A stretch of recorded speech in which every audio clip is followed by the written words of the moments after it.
All right, so welcome back to the channel. I know it's been a little while for me. It's been about 2 weeks plus since I actually uploaded the last video. As I told you guys in the last video, I'm gonna be kind of busy. Don't mind the fan up there, the ventilation fan. It makes noises, it's annoying.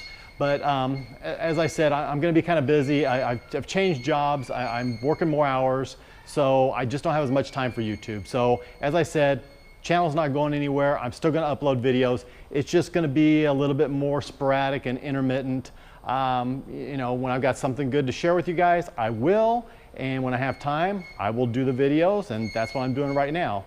So you may remember the last video I talked about, and I've actually been talking about this for several videos, trying to buy a different vehicle, and I've been having a lot of problems, been having a lot of issues finding a replacement vehicle. I sold a couple, and I wanted to find another one, maybe two, maybe three vehicles. I don't know. I still might buy another one. I don't know. But I did finally end up getting the Z06 I was talking about, 2003 Z06, which I'm going to share with you guys once I go back over to the other shop. And I'm actually going to do a POV, very first in the POV series on that vehicle.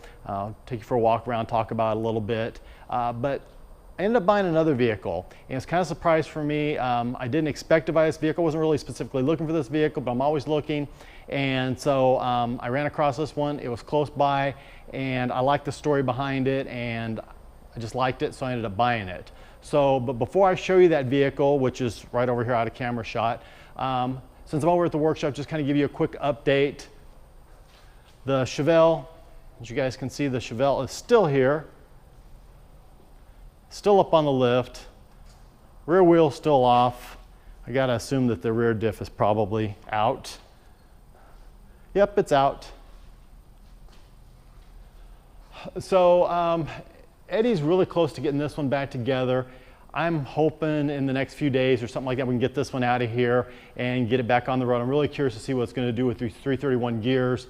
As you guys might know, went from 373s to 331. So I'm kind of curious how much of a difference that makes. And he also just tuned everything up and changed oil. I think it needs a power steering pump because it has a power steering leak. So that's another issue that's going on right now. Let's kind of walk over here so I don't give the vehicle away that I'm going to be talking about here in a second. The 39 Chevy is still over here. The reason it's still over here, it's almost done. I don't think Eddie has much more to do on this one. Put new tires on the back. He says it runs and rides. It rides a lot better. Before it was kind of bouncy. Those tires were out around. So he says it rides a lot better. Had the front end aligned. I think he's just maybe dropping the back end down a little bit more. But other than that, that's about it. So this one will be going out of here really soon, which is good because I got a couple more vehicles over at the other shop that need to come over here for some miscellaneous upkeep and projects. But yeah, I'm gonna stop talking. I'm just gonna show you the vehicle. So this is a very purple 19, I always want to say 53, but it's actually a 54 Ford F100. It's got a 429 C6 automatic. As you can tell, it is plum crazy purple. And that was really one of the big reasons that I bought it. I mean, the purple kind of, it's like, okay, you know, I can take or leave purple. But when the guy told me it was a Mopar color, plum crazy, I was like, oh yeah, okay, I want to own this vehicle. And it is a very nice vehicle. It's got a story behind it. It's got some issues with it. That's why it's over here at the workshop right now, mostly from sitting. It runs, it drives, but it doesn't run real great because it's set for a long time. So Eddie's putting a carburetor on it and a new ignition system, and we're getting some fresh gas in it and everything like that. Brake lights don't work, speedometer doesn't work. So there's a couple things that need to be taken care of. Like I said, that's mostly just because the car's set for so long, or the truck set for so long, excuse me. So I will be doing a video on this very soon, but I want it to be running and driving correctly. Truthfully, I haven't even driven this truck other than just like around a parking lot. So I don't even really know what it's like to drive. So I'm kind of looking forward to it, kind of anxious. But I would imagine it's going to be a couple more weeks because parts are kind of on back order right now.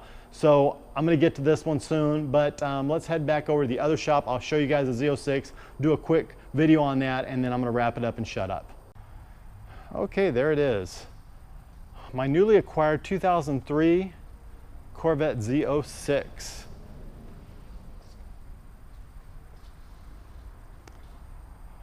Now, I have had, this is my 6th C5 Z06. I've had a lot of C5 Corvettes, and most of them have been Z06s rather. I've had like two 2001s. I've had, two 2002s, and I think one 2004, if memory serves, or maybe it's the other way around with the 2004, 2002. It really doesn't matter. The fact of the matter is my sixth one, and I've never had a 2003. Now, the way I came about this vehicle is a buddy of mine actually had this vehicle, and we were going to do some trading with this vehicle. It's probably been about 3 years ago, maybe a little bit more, maybe 4 years ago, and didn't end up working out. He ended up trading it to a guy in Washington, so I didn't really think anything about it. Well, he hits me up a couple of months ago and says a guy in Washington wants to sell it and is willing to bring it down, throws me the price. At first I was going to pass on it, and I started thinking about it. It's like, well, you know, I've never had a 2003, and I got to tell you something. I absolutely love millennium yellow. I think it was just an awesome color on these Vettes. It looks so good. So I thought, you know what, why not? The price was right. I figured if anything, I could flip it and make a couple of bucks on it. So it took about a month for the guy to get down here from Washington to work with the schedule and everything like that, and got the vehicle and ran into a couple of issues. It took a little effort to get it smogged, but finally got it smogged. I had to have a VIN verification because it's coming from out of state.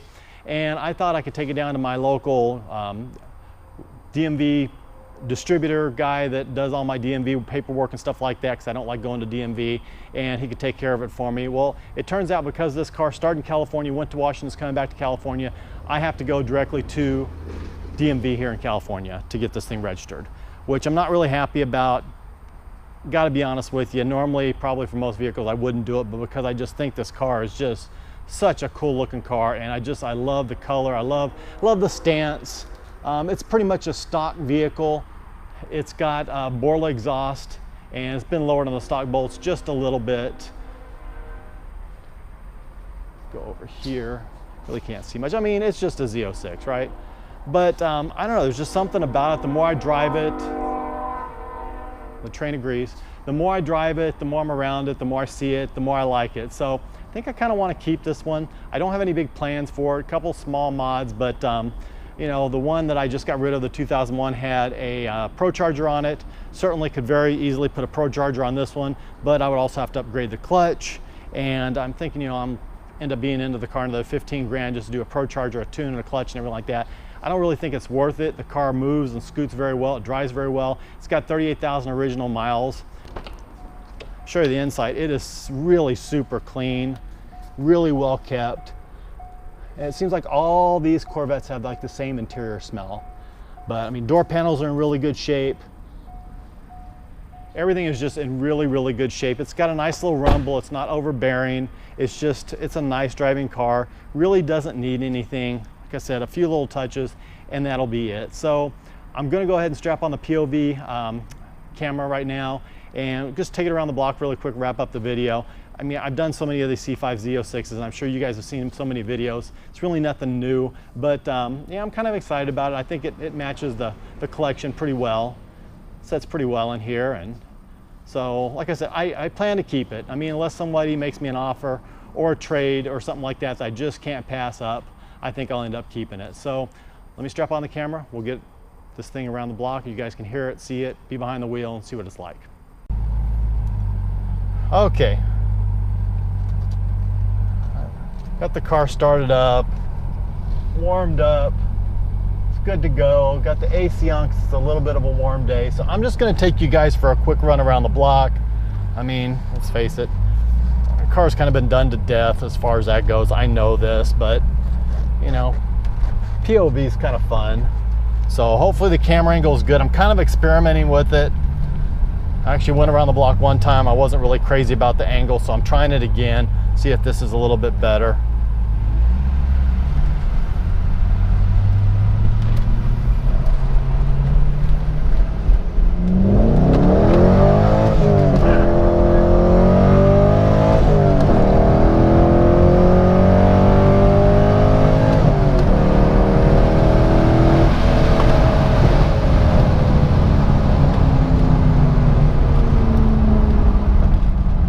So we'll just jump right into it, huh? You know, these cars, bang for the buck, you just really can't do much better than these. Now I realize, like, by today's standards, you know, 0 to 60, 4-second range, 12-second quarter mile is nothing to get too excited about, but that's still very respectable and very, very fast. Of course, I have the car in competitive driving mode. You guys can probably see down there. I like to drive these things in competitive driving mode. Let you get a little loose, traction control doesn't take over and cut the power. So it feels like you're more driving the car. But as you can see, I mean, these things are great. You can get into them, they're great performing vehicles, handle well, brake well, move very, very well. But you drive them like a sane person and they actually get pretty decent gas mileage, and you could actually daily drive these cars. Now, I love the Borla exhaust. It sounds amazing. I love the fact it's got an aftermarket ship wall. You can kind of see that right there. It's lowered just the right amount for me. I love the way it sits and the stance. You know, I could go crazy with this car. Like I said, I could put a Pro Charger on it, and different clutch, because it definitely needs a different clutch. Throw any kind of horsepower at these things, even stock, you still get the dreaded dead clutch, and this thing does suffer from that when you're getting into it. But yeah, I could do all that stuff. I could put different wheels and tires on it, seats, update the interior. There's a bunch of stuff I could do and really make this thing a beast, but I don't know, I don't think that I will. I don't think it's worth putting that much money into it, because I really just enjoy driving it the way it is. I mean, the air works good, everything works on the car, rides good, it's tight, handles well. It's just a very good performing car, and like I said, I love the yellow. The Millennium yellow. I had one other C5 that was Millennium yellow. It was just a standard Z06 automatic car, LS1, but there's just something about that color I really, really enjoy, and it looks so good on the Z06. Plus, I didn't even realize that I actually have a model of this car, this exact car, in my shop, so it's kind of meant to be. You know, that's not to say that I won't trade it or sell it if the right deal comes along, but I don't think I'm going to look to do it anytime soon. Just want to get this thing registered in my name, enjoy it, drive it, have fun with it, and yeah, that's it.